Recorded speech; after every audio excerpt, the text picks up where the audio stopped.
Hello students, आज हम लोग देख रहे हैं question number 7 from exercise 12.2 areas related to circle में जो 7th क्वेश्चन था वो कुछ ट्रिग्नोमेट्रिक रेशो के ऊपर बेस्ड है ना।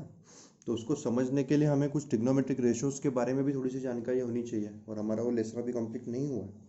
तो हम लोग मैं थोड़ा सा आपको इंट्रोडक्शन उस लेसन के बारे में दूंगा जिसका यूज़ करके आप इस क्वेश्चन को बहुत ही सिंपली तरीके से सॉल्व कर पाते हो।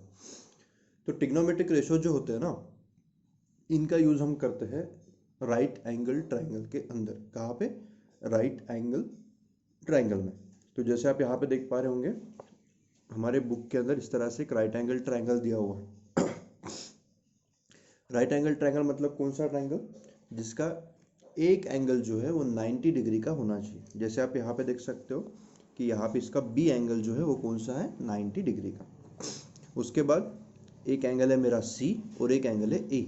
तो ट्रिग्नोमेट्रिक रेशो हम किसी भी एंगल के लिए निकाल सकते अगर वो एंगल हमारे राइट एंगल ट्रायंगल के अंदर है। जैसे A B C right angle triangle के अंदर ए बी और सी ये तीन एंगल्स है ना।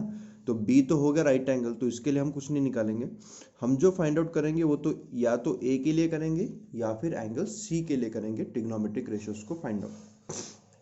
अभी ट्रिग्नोमेट्रिक रेशोज को फाइंड आउट करने से पहले मैं कुछ चीज़ों को आपको थोड़ा सा समझा देता हूँ। तो हमारे पास एक ट्रायंगल है ए बी सी, ठीक है। इस ए बी सी के अंदर एंगल बी जो है वो है राइट एंगल। तो इसके अपोजिट वाली जो साइड होगी वो क्या होगी? हाइपोटेनस। हमें पहले से पता है, हम लोग पाइथागोरस थ्योरम वगैरह पढ़ा है। तो उस थ्योरम के हिसाब से जो 90 डिग्री का एंगल होता है उसके अपोजिट साइड क्या होती है? हमारी हाइपोटेनस। तो हमने इसको क्या बोल दिया? हाइपोटेनस। उसके बाद हम जिस भी एंगल के लिए रेशो निकाल रहे हैं, जैसे मैं यहाँ पे किसके लिए निकाल रहा हूँ? एंगल सी के लिए। तो एंगल सी के नज़दीक वाली साइड कौन सी है? एक तो है हाइपोटेनस। तो हाइपोटेनस को हम नज़दीक वाली साइड या फिर एडजेसेंट साइड नहीं बोलेंगे। तो सी के लिए एडजेसेंट साइड कौन सी हो गई? ये वाली। समझ में आया ना? सी के लिए एडजेसेंट साइड दो है, एक तो है हाइपोटेनस और एक है सिंपल साइड। तो हाइपोटेनस को तो हमने ऑलरेडी हाइपोटेनस बोल दिया है। तो जो बची हुई साइड होंगी जो उसके नज़दीक होंगी, इसका जिसके आर्म से ये एंगल बन रहा है, तो वही आपकी क्या होती है? Adjacent side. तो सी के लिए बी सी क्या हो गई? Adjacent side. और सी के अपोजिट में जो साइड है वो कौन सी है? A B. तो मैं क्या बोलूंगा? Side opposite to angle C is A B. समझ में आया? तो ये हो गया हाइपोटेनस, ये हो गया एडजेसेंट साइड और ये हो गया आपका अपोजिट साइड। ठीक है। तो ये बेसिक चीज है जो आपको पता होनी चाहिए। हाइपोटेनस हमने बी से अपोजिट वाली साइड को लिया और जिस साइड के लिए या फिर जिस एंगल के लिए आप रेशोज बना रहे हो, जैसे यहाँ पे मैं सी के लिए रेशो बना रहा हूँ, तो सी के अपोजिट वाली साइड को क्या बोलोगे? Opposite side of angle C. C के बाजू वाली साइड को क्या बोलोगे? Adjacent side of angle C. ठीक है। अभी यहाँ से मैं ट्रिग्नोमेट्रिक रेशो आपको समझाता हूँ। तो सबसे पहला ट्रिग्नोमेट्रिक रेशो हमारा जो होता है वो होता है साइन। कौन सा होता है? साइन। शॉर्ट में आप इसको SIN ऐसे लिख सकते हो। तो साइन ऑफ एंगल इसने किसके लिए निकाला है? एंगल ए के लिए निकाला। ठीक है। मैंने यहाँ पे जो आपको समझाया वो किसके लिए समझाया था? सी के लिए। और यहाँ पे इसने निकाल के दिखाया है किसके बारे में? ए के बारे में। तो हम ए के लिए ही निकालेंगे। ठीक है। तो समझ लो कैसे। साइन ऑफ एंगल ए, इसका एक फॉर्मूला होता है अपोजिट साइड अपॉन हाइपोटेनस। क्या फॉर्मूला है हमारा? Opposite side upon hypotenuse. तो साइन ऑफ एंगल ए, तो एंगल ए की अपोजिट साइड कौन सी है? एंगल ये तो ए हुआ, तो ए की अपोजिट साइड कौन सी हुई? B C. तो मैं यहाँ पे क्या लिखूंगा? B C. समझ में आ रहा है आपको? तो जिस भी एंगल के लिए आपको साइन का रेशो निकालने के लिए बोला जाए, उस एंगल के अपोजिट साइड को आपको लेना पड़ेगा और डिवाइड में क्या आएगा? हाइपोटेनस। तो हाइपोटेनस तो हमें पता ही है कौन सा है? ए सी। तो हमारा पहला रेशो क्या बना? बी सी अपॉन ए सी। उसके बाद कोसाइन ऑफ एंगल ए को आप शॉर्ट में क्या लिख सकते हो? Cos of angle A. ठीक है। तो कॉस ऑफ एंगल ए क्या होता है? Adjacent side upon hypotenuse. क्या बोलोगे अब इसको? Adjacent side upon hypotenuse. तो एंगल ए के लिए एडजेसेंट साइड कौन सी हुई? ए बी हुई, क्योंकि ए सी तो हाइपोटेनस ही है। तो ए के नजदीक वाली साइड मतलब एडजेसेंट साइड जो कौन सी है? ए बी है। तो मैं लिखूंगा ए बी अपॉन हाइपोटेनस। तो हमारा सेम ही है ए सी। टैन ऑफ एंगल अगर निकालना है, टेंजेंट के लिए आप क्या निकालते हो? Tan of angle A. तो टैन का क्या होता है? Opposite upon adjacent. तो अपोजिट साइड हमें पता है, एडजेसेंट पता है। कॉट, उसके बाद कोस, कॉस ऑफ एंगल ए, या फिर उसको कोसेकेंट बोलते हो, बट शॉर्ट में हम उसको कोसेक बोलते हैं। क्या बोलते हैं इसको शॉर्ट में? Cosec of angle A. तो कोसेक का फॉर्मूला क्या होता है? Hypotenuse upon opposite side. तो हाइपोटेनस की वैल्यू हमारे पास में है और अपोजिट साइड भी हमें है, तो वो यहाँ पे हम पुट कर देंगे। उसके बाद सेक, क्या बोलोगे इसको? Sake of angle A. तो सेक ऑफ एंगल ए क्या होता है? Hypotenuse upon adjacent side. और उसके बाद लास्ट में आता है कॉट ऑफ एंगल ए, जिसका फॉर्मूला होता है adjacent side upon opposite side. ये एकदम कॉस के उल्टा होता है।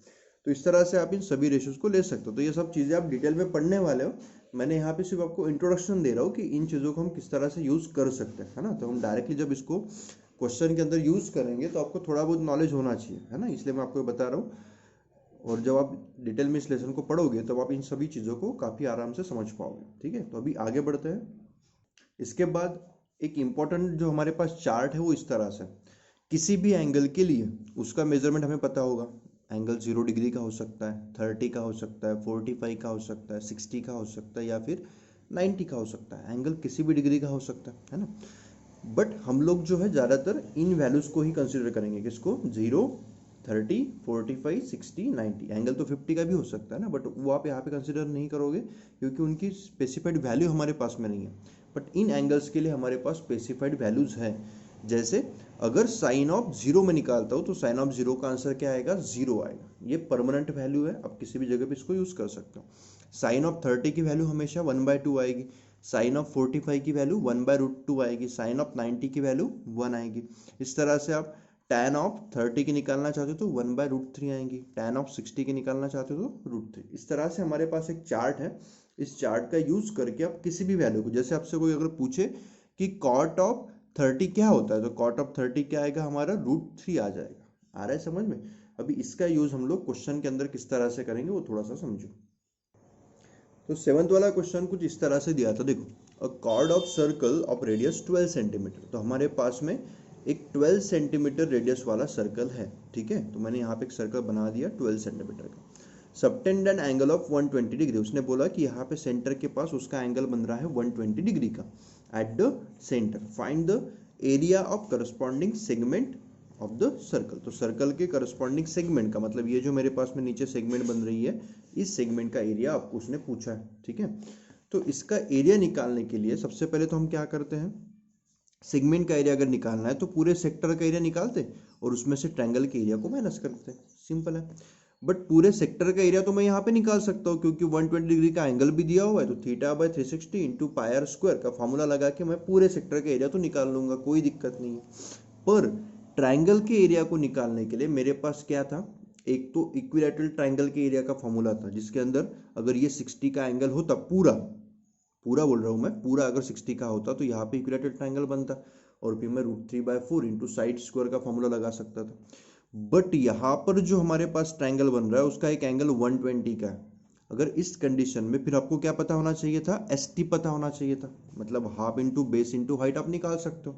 बट बेस पता नहीं है, तो ST को फाइंड आउट कैसे करोगे? वही चीज़ है जो हमें यहाँ पे निकालनी है। ST को फाइंड आउट करना है और OB को फाइंड आउट करना है। अगर ये दोनों को मैं निकाल लूंगा तो half into base into height के फॉर्मूले से मैं इस OST ट्रायंगल का एरिया निकाल सकता हूँ। समझ में आया आपको?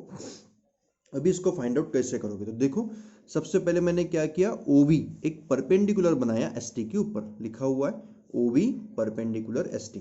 आपने पता होगा आपको कि ये जो आपका ट्रायंगल हमेशा बनता है ये कौन सा होता है?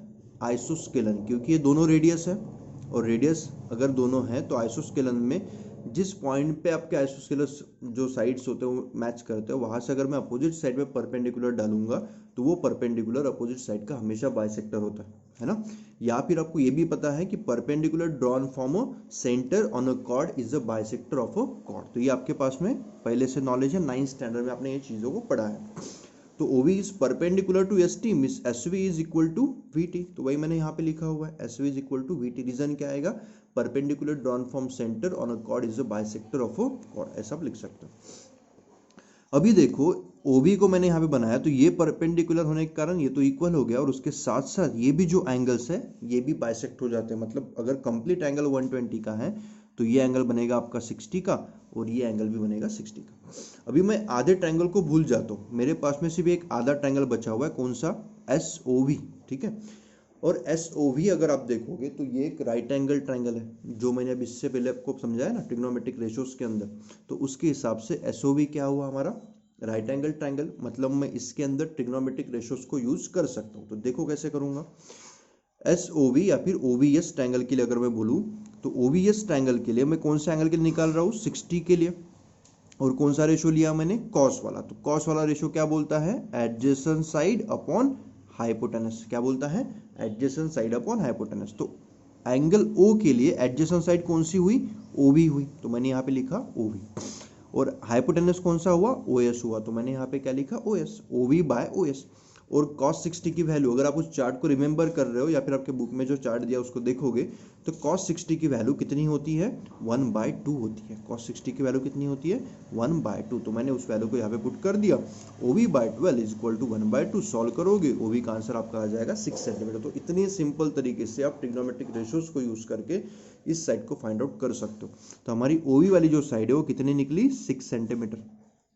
आया समझ में? उसके बाद में SV को फाइंड आउट करने के लिए आप पाइथागोरस का थ्योरम भी लगा सकते हो, क्योंकि ये 12 आपको पता है, ये साइड भी पता है। या फिर हम ट्रिग्नोमेट्रिक रेशियो से भी इसको निकाल सकते हैं। ट्रिग्नोमेट्रिक रेशियो से कैसे निकालोगे? यहाँ पे मैंने एडजेसेंट साइड लिया था, अभी मैं कौन सा लूंगा? Opposite side. अपोजिट साइड के लिए कौन सा आता है आपका रेशियो? साइन वाला। तो साइन ऑफ एंगल 60 या फिर साइन ऑफ थीटा आप क्या बोल सकते हो? अपोजिट साइड अपॉन हाइपोटेनस, है ना। तो O के लिए अपोजिट साइड कौन सी है? SV। तो मैं लिखूंगा SV अपॉन हाइपोटेनस, तो सेम ही है SO। साइन 60 की वैल्यू कितनी होती है? √3/2। वैल्यूज पुट अप करी, इसको रीअरेंज करके सॉल्व करोगे तो आपका आंसर आ जाएगा 12√3। ठीक है। तो अभी आपके पास में ट्रायंगल का बेस भी आ चुका है। कैसे निकला? SV निकल चुका है। SV का डबल कर दोगे तो क्या आएगा? ST। वही मैंने यहाँ पे किया भी है। ST is equal to 2 times of SV, जो आपका आएगा 12√3, है ना। तो बेस भी आपको पता चल चुका है, हाइट भी पता चल चुकी है। Half into base into height से आप ट्रायंगल के एरिया को निकाल सकते हो। और सेक्टर का एरिया तो आपको पहले से ही पता है, θ/360 इंटू πr², है ना। तो वो सब मैंने सामने सॉल्व किया है, वो अलग से एक्सप्लेन करने की जरूरत तो शायद मुझे नहीं लगती, आपको ये आ जाना चाहिए। तो area of triangle OST half into base into height से मैंने निकाल लिया, और area of sector θ/360 into πr² के फॉर्मूले से निकाल लिया। सेक्टर के एरिया से ट्रायंगल के एरिया को माइनस कर दोगे तो आपका आंसर यहाँ से आ जाएगा। तो आई होप आपको ये क्वेश्चन समझ में आ चुका है। इस क्वेश्चन को अगर आपको समझ में नहीं आता है तो फिर से इस वीडियो को देखो, ट्रिग्नोमेट्रिक रेशियो को थोड़ा अच्छे से समझो, वो टॉपिक को स्किप मत करना। अगर आप उसको स्किप कर दोगे तो ये आपको समझ में नहीं आएगा, क्योंकि उसके साथ ही ये रिलेटेड है, इसीलिए मैंने उसको पहले एक्सप्लेन किया, है ना। तो पूरा देखो और इस क्वेश्चन को आप अच्छे से फिर सॉल्व कर पाओगे। तो ठीक है, उसके बाद भी अगर आपको कोई डाउट रहता है तो आप मुझसे डायरेक्टली कॉन्टैक्ट कर सकते हो। Thank you.